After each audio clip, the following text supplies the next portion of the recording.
Класация топ 10. Всяка година в Automotor Sport Channel изпробваме над 100 различни автомобила. Големи, малки, най-различни. Това, което може да събуди интереса ви на пътя и извън него. Виждате ценни олдтаймери, както и истински екзотики сред автомобилите. Дрифтиращи SUV и бързи спортни коли.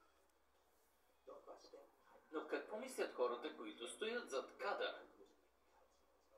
Кои автомобили карат сърцата им да се разтоптяват? За да разберем това, проведохме гласуване. Всеки редактор можеше да избере фаворитите си от всички изпробвани коли. Какво реши екипът? Има ли единодушие? Не.